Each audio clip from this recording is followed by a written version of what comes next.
Dis-moi si tu mourrais ce soir, mais que diras-tu à Dieu? Si tu mourrais demain, que diras-tu à Dieu? Mais si tu mourrais ce soir, que diras-tu à Dieu? Si tu mourrais demain, que diras-tu à Dieu? Tu peux tout avoir dans ce monde pourri, les plus belles maisons, les plus belles voitures, toutes les plus belles filles lui viendront à tes pieds. Mais un jour, tu couleras des larmes pour tout cela. Tu vas couler des larmes, tu vas pleurer un jour. Peuple de Dieu, aujourd'hui je viens vous édifier au sujet de la révélation du 20 juin 2020. Et nous étions pendant le culte du sabbat. Donc, pendant que nous étions dans la phase de la repentance, nous étions en prière, le Seigneur a commencé à me parler. Et de manière audible, il m'a dit, il disait en fait le mur de jaspe. Le mur de jaspe. Bon, je ne comprenais pas là où il voulait en venir. Et c'est alors que je me suis retrouvée automatiquement en face d'un mur au ciel. Et ce mur était épais et il scintillait. Il était sectionné comme en carreaux, mais ressorti en fait. C'était pas un mur lisse. Les carreaux n'étaient pas lisses sur le mur, mais c'était ressorti. Et entre chaque carreau, il y avait au moins une distance d'environ 2 cm. Et ça brillait tellement. C'était un mur resplendissant. C'était un mur très grand. Un mur très grand en fait. Je n'ai pas vu la fin de ce mur. C'était vraiment très grand, et non seulement très haut et très grand aussi. Et c'était le mur d'une ville. Et donc, pendant que j'étais en train de contempler ce mur, il y avait avec tant d'admiration, tellement ce mur brillait, c'était beau, ça scintillait en fait, comme vous voyez un peu de l'or, quelque chose qui brille en fait, qui était vraiment glorieux. C'était vraiment magnifique, c'était vraiment tellement beau. J'étais là en train de contempler. Et pendant que je contemplais, le Seigneur est arrivé avec des anges. Quand il est arrivé, parmi les anges, j'ai pu remarquer, ils étaient 4 anges et plus le Seigneur lui-même. Donc, parmi les 4 anges, il y avait l'archange Uriel, il y avait un des 24 vieillards, plus 2 autres anges. Et au moment où j'étais en train de contempler, ils venaient de l'autre côté. Donc, je me suis retenue pour les regarder. Et j'ai pu constater qu'il y avait une forte puissance qui se dégageait en fait des anges. Ils étaient en train de converser avec le Seigneur. Mais le Seigneur ne m'a pas permis d'écouter ce qui se disait en fait, ce qu'il était en train de dire aux anges. Et il m'a semblé qu'ils étaient en train de parler de moi. Mais il n'a pas voulu que j'écoute ce qu'il était en train de se dire, lui et ses anges. Et j'ai remarqué qu'il y avait une forte puissance qui se dégageait des anges. Et cette puissance-là venait du Seigneur. Mais la puissance sur le Seigneur, la puissance était vraiment à son extrême. Elle était vraiment très très forte, elle était vraiment incomparable. Mais lorsque la puissance-là transitait sur les anges, elle n'était pas pleine en fait comme sur le Seigneur. Elle avait une certaine, je peux dire une certaine limite. Et quand je regardais, pendant que la puissance transitait vers les anges, ça transitait sous forme des rayons. Comme on peut dire les rayons solaires en fait, c'était comme ça. Et je suis en train de contempler ça. Et c'est alors que j'étais émerveillée, éblouie, je regardais aussi. Et après ça, tellement le Seigneur était glorieux, je n'ai pas pu le voir, le regarder en fait en face. Et j'ai voulu insister, et c'est alors que la gloire qui émane de lui en fait m'a ébloui. Donc j'ai fait comme ça pour fermer le visage. Et c'est alors que je suis tombée. Et quand je tombe, je me retrouve à même le sol.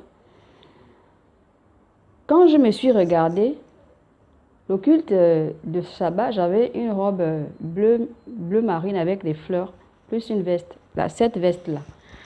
Quand je me suis regardée, je me suis vue exactement habillée comme comme était ma chair, qui est restée dans la cellule de prière sur la terre. Mais, puisque le sol, c'est de l'or, c'est en or. Quand je regarde le sol, au sol, je vois en fait mon apparence habillée autrement.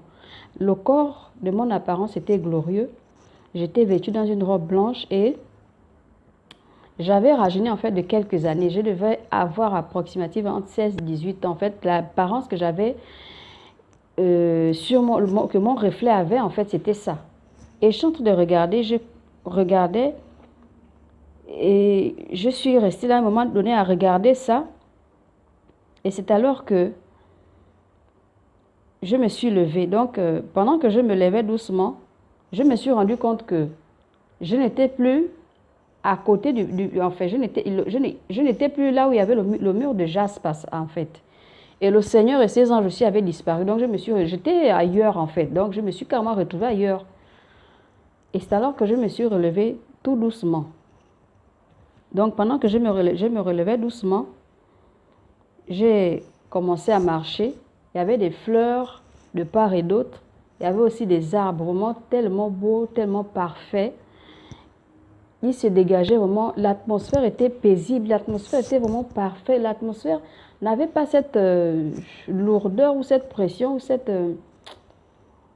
enfin, l'atmosphère aussi, elle est différente de l'atmosphère sur la Terre en fait. Ici, sur la Terre, on sent la pollution, on sent la lourdeur, on sent la pression, on sent beaucoup de choses. Mais l'atmosphère au ciel, c'était paisible. Je ne sais pas comment vous décrire ça en fait. Donc, j'étais en train de marcher, je continuais de marcher. Et pendant que je marchais, j'ai vu à l'horizon, plus devant, il y avait des bâtiments. De part et d'autre, il y avait des bâtiments. Et il y avait des insectes qui volaient dans l'air. Pendant qu'ils étaient en train de voler, c'était ces insectes ressemblaient un peu aux abeilles, mais un peu plus grosses.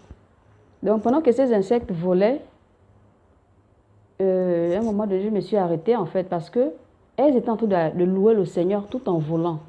Elles partaient en fait quelque part, je ne sais pas où. Donc pendant qu'elles volaient en partant, moi je me suis arrêtée. Elles étaient en train d'adorer le Seigneur. C'est ce qui m'a captivée en fait parce qu'elles avaient de belles voix. Elles chantaient tellement bien. Donc je me suis aussi arrêtée, je contemplais, elles étaient en train de passer. Et c'est alors que j'ai poursuivi mon chemin. Quand j'ai poursuivi mon chemin, je suis arrivée donc devant des bâtiments. Il y avait des bâtiments de part et d'autre, des cités en fait. C'était des cités. Mais en moi, j'ai eu la conviction d'entrer dans la cité qui était devant moi.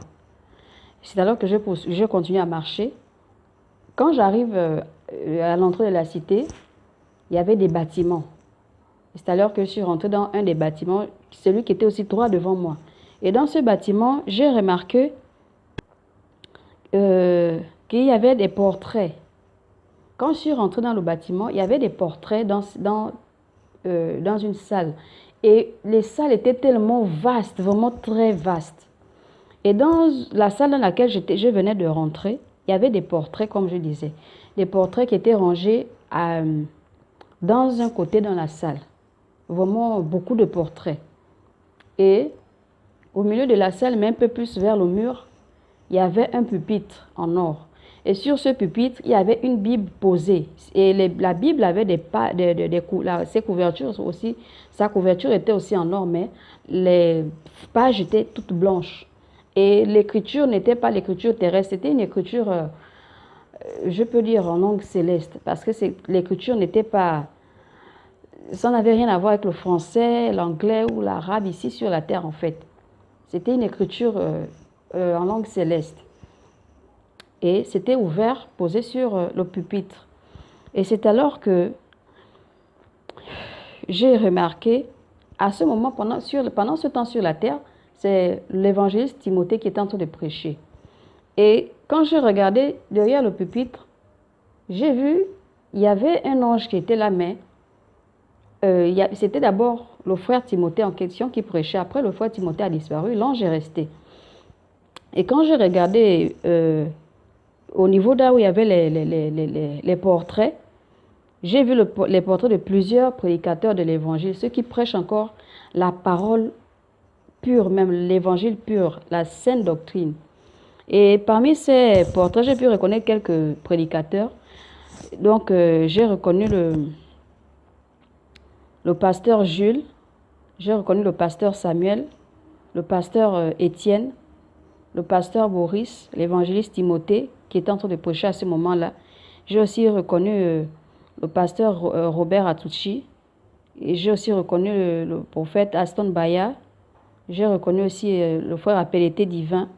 Et il y avait tellement, il y avait vraiment beaucoup. C'était vraiment beaucoup de portraits que je n'ai pas pu regarder tout le monde. Mais ceux que j'ai pu citer là, c'est ceux que j'ai vraiment bien vus en fait. Mais il y en avait tellement, il y avait même des gens que je ne connais pas. Il y a d'autres personnes que je connais aussi qui sont à ma connaissance. Mais bon, et c'est alors que j'ai constaté que ces tableaux étaient bien rangés, tellement bien rangés, bien disposés aussi. Et le pupitre aussi était de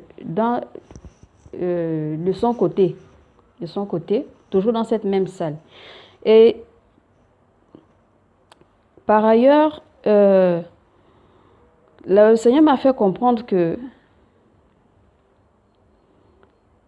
j'étais en fait là, donc bon, j'étais là en fait. Il y avait des anges aussi qui amenaient encore d'autres portraits qui venaient les déposer. Et le Seigneur m'a fait comprendre par là que les portraits qui étaient dans cette salle, c'était là depuis. Et c'est pour les serviteurs qu'il reconnaît.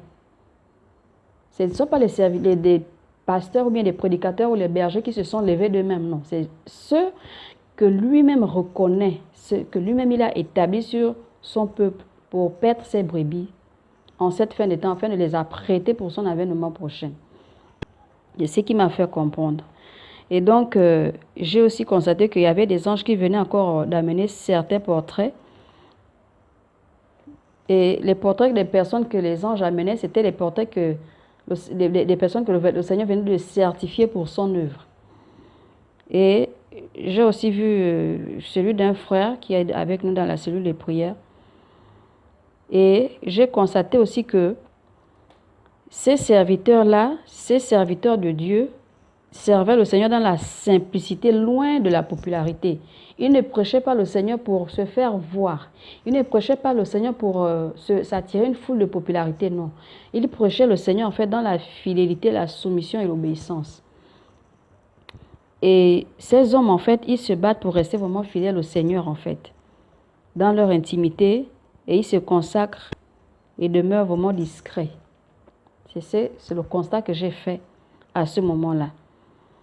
Ils ne cherchent pas à être populaires, ils ne veulent pas non plus être reconnus des hommes en fait. Eux, leur priorité c'est d'être reconnus de Dieu et de demeurer vraiment fermes aux instructions du Seigneur. Et parallèlement, ce qui est triste, c'est que sur la terre, ces prédicateurs sont méprisés, ils sont rejetés. Mais laissez-moi vous dire que leur humilité a payé parce que ça joue en leur faveur, ils sont connus de Dieu. Et c'est alors que je me tenais donc à un moment donné à l'entrée de cette salle-là. Et quand j'ai regardé, comme je disais tantôt, il y avait un ange là qui était derrière le pupitre en train de prêcher. Et cet ange-là était tellement puissant, il avait une très forte puissance en fait, il prêchait. Et quelque chose m'a terrifié sur cet ange, c'est que tout en lui était blanc et glorieux, brillait en fait. Ses yeux étaient blancs, ses cheveux blancs. Lui-même, il était blanc, il avait une robe blanche, sa barbe était blanche. Vraiment, ça m'a terrifié et en même temps, j'ai compris en fait. Ses yeux, en fait, il y avait dans ses yeux comme des éclairs, quelque chose comme ça. Et il parlait, en fait, la langue qu'il parlait pendant qu'il était en train de prêcher, c'était la langue céleste. Et pendant qu'il était en train de prêcher, cela se répandait aux quatre coins du monde, en fait. Donc, cela se répandait aux quatre coins du monde de telle sorte que le message qu'il transmettait lorsque ça arrivait sur la terre, dans le cerveau, ça pénétrait dans les cerveaux des prédicateurs de l'évangile, ceux qui prêchent encore l'évangile pur. Et quand ça arrivait dans leur cerveau, en fait, ça, je peux dire, je peux employer quel terme? Ils ne transmettaient pas le message, la prédication en langue céleste, non, ils transmettaient en leur propre langue, en fait. Donc, ils transmettaient en leur propre langue aux quatre coins du monde. Donc, c'est-à-dire que si c'est quelqu'un si c'est un anglais, si le prédicateur c'est un anglophone ou un anglais, il prêche en anglais. Si c'est un français ou un francophone, il prêche en français. Ou si c'est un Togolais, il prêche en Mina. Si c'est un Gabonais, il prêche en Fan ou en Kota ou en Pounou, ça dépendait. Donc, c'était comme ça, en fait. Mais répandu dans les quatre coins du monde. Et pendant que j'étais en train de regarder ça, le Seigneur me montrait ces choses et il me les faisait comprendre. Il m'a dit, c'est l'ange chargé de la prédication de ma parole. Le pupitre est le témoignage. Il marque la séparation entre mon serviteur et le peuple qui est en face de lui. Ce que dit mon ange ici est ce que disent mes serviteurs lors de leur prédication sur terre.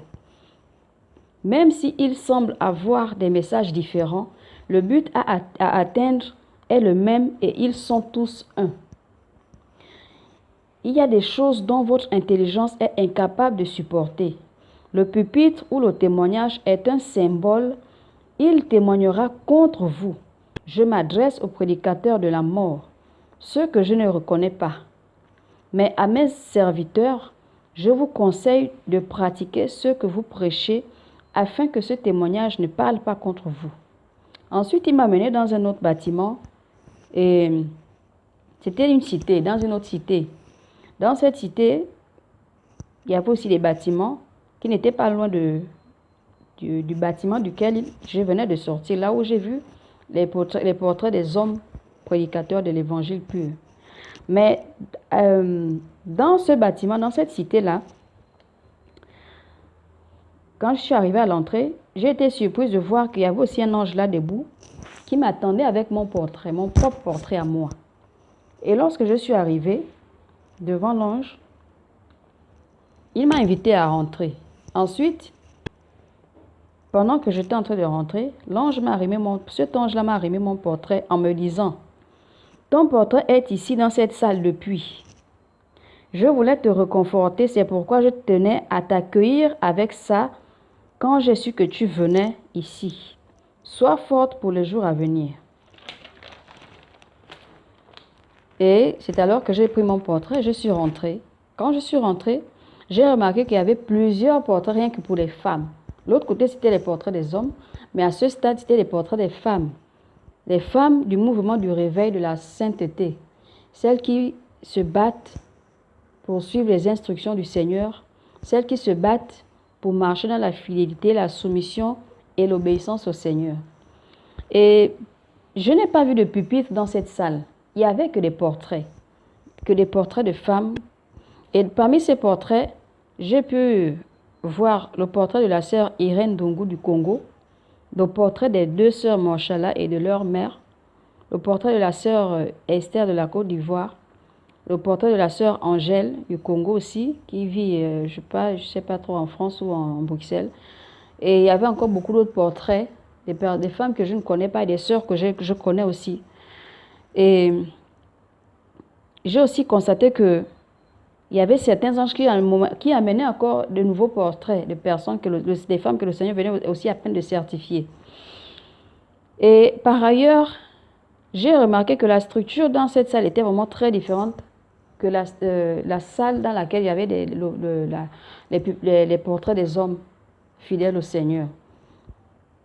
Et dans cette salle, j'ai remarqué qu'il y avait des anges à l'apparence féminine, en fait. Elles étaient nombreuses dans cette salle qui... chacune faisait quelque chose. Elles étaient en train de soigner la salle, en fait, de telle sorte que la salle soit toujours bien rangée, bien propre, bien présentable, en fait, que la salle soit vraiment parfaite, qu'elle soit belle. Et chose étrange, c'est que elles étaient très organisées, très spontanées. très dynamiques et vraiment très habiles. Et le Seigneur les regardait travailler avec sourire. Il souriait en fait. Il était content, il était heureux. Il était joyeux de les voir travailler de la sorte. Et j'ai remarqué que ce que ces anges-là à l'apparence féminine étaient en train de faire dans cette salle au ciel, cela faisait que, enfin, cela dégageait une forte puissance qui produisait une connexion avec, qui produisait une connexion directe avec les femmes et les filles du mouvement du réveil sur la terre. Il se trouve que ce que ces anges-là faisaient au ciel, c'était la même chose que les femmes du réveil reproduisaient sur la terre en fait. Il y avait une connexion, comme vous voyez un peu l'aimant, quand l'aimant attire le fer, c'était comme ça. Donc il y avait une connexion entre ces anges-là et nous. J'ai aussi remarqué que les femmes qui n'agissaient pas de même étaient déconnectées du Seigneur. Donc il y avait des anges de Dieu qui, enfin, les anges, les femmes qui étaient déconnectées de Dieu et de ses anges, qui ne servaient pas le Seigneur, elles n'avaient plus leur portrait là. Et dans ce cas, ils étaient en fait en rébellion contre le Seigneur. Et à ce stade, donc, il y a certains anges qui venaient donc prendre leur portrait de cette salle et les amener ailleurs dans une autre cité, qui avait aussi un autre bâtiment réservé pour ce type de portrait. Et c'est alors que le Seigneur m'a fait sortir de cette cité-là, de cette salle, et m'a donc amené aussi dans une autre cité, à l'opposé de cette rue en fait. Donc de l'autre côté, une autre cité. Et dans cette cité, il y avait des bâtiments et des salles. Et dans ces salles, il y avait une très grande salle aussi. Très très grande salle, vraiment très vaste, dans laquelle il y avait des portraits des serviteurs rebelles, des serviteurs de Dieu rebelles en fait. Les hommes d'abord. Cette partie concerne les hommes. Et lorsque je suis rentrée, par la grâce du Seigneur, quand je suis rentrée, j'ai constaté qu'il y avait vraiment des piles de portraits, des piles de portraits. Et notamment sur ces portraits, j'ai vu le portrait du pasteur Marcelo Tounassi, celui de Tibi Joshua, de M. Cléfort Dollard, de M. Gaspard Obian, M. Mike Joktan, M. Christo Yakilome, M. Piebi Gaëtan, M. Bienvenu Moussunda, M. Bruno Goussi, M. Shekina Dadi, M. Mohamed Zanogo, M. Ivan Castano, M. Kamdem Dieunedor, M. Joël Francis Tatou, et vraiment beaucoup d'autres portraits des prédicateurs de la prospérité, des miracles et des guérisons, rien que exclusivement ceux qui prêchent ces messages en fait. Tous avaient leur portrait dans cette salle, des portraits des rebelles, des serviteurs de Dieu rebelles. Tous avaient leur portrait dans cette salle-là. Tous sans exception. Et c'est comme ça que le Seigneur, il m'a montré qu'il était en train d'avertir plusieurs qui sont en train de se rebeller, qui étaient en train de se rebeller aussi. Et quand ceux-ci ne l'écoutent pas, il envoie alors ses anges récupérer leur portrait dans les salles de ceux qui sont encore fidèles pour les amener dans la salle de ceux qui deviennent rebelles. Et c'est alors que donc leur portrait était retranché des salles de serviteurs fidèles pour être transféré aux salles des portraits des serviteurs rebelles. Et enfin, le Seigneur m'a donc amené encore dans une autre cité, du même côté que la cité des serviteurs dont les portraits cadraient avec ceux qui s'étaient déjà rebellés avec le Seigneur. Mais sauf qu'à ce stade, il ne s'agissait plus des hommes, mais c'était des portraits des femmes. Et dans cette salle, j'ai aussi vu beaucoup, vraiment d'innombrables portraits. Des femmes que je connais, de visage, pas de nom, et des femmes que je ne connaissais pas aussi. Donc, j'ai constaté que dans cette salle, les portraits des femmes qui étaient là, c'est des portraits de toutes les femmes qui ont des églises. Toutes les femmes qui ont des églises, qui se sont autoproclamées pasteurs, apôtres, prophétesses et qui ont des églises, qui dirigent des églises en fait. Et là, j'ai vu le portrait de Joyce Meyer et beaucoup d'autres, parmi tant d'autres. Donc leur portrait était disposé dans ces salles-là. Et c'est alors que le Seigneur m'a dit, ne vous accrochez pas au temps qui passe, accrochez-vous à moi. Ne marchez pas selon les événements actuels, gardez vos regards fixés sur moi. J'arrive, vous n'êtes pas seul. Dis-le à tes frères. C'est ce que je viens de faire, frères et sœurs. Et j'espère que chacun de vous en sera édifié. Si quelqu'un a des questions, je vous en supplie. Ce qu'il y a à faire, c'est fléchir ses genoux et implorer que le Saint-Esprit vous révèle la vérité de toutes choses.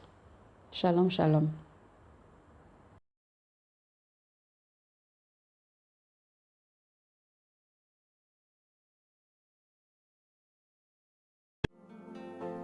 Dis-moi si tu mourrais ce soir,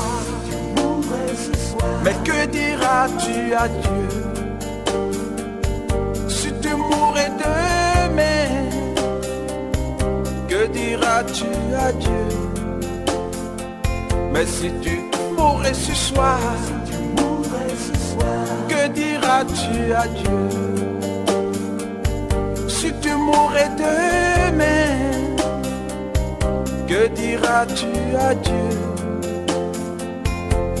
Tu peux tout avoir dans ce monde pourri, les plus belles maisons, les plus belles voitures, toutes les plus belles filles lui viendront à tes pieds.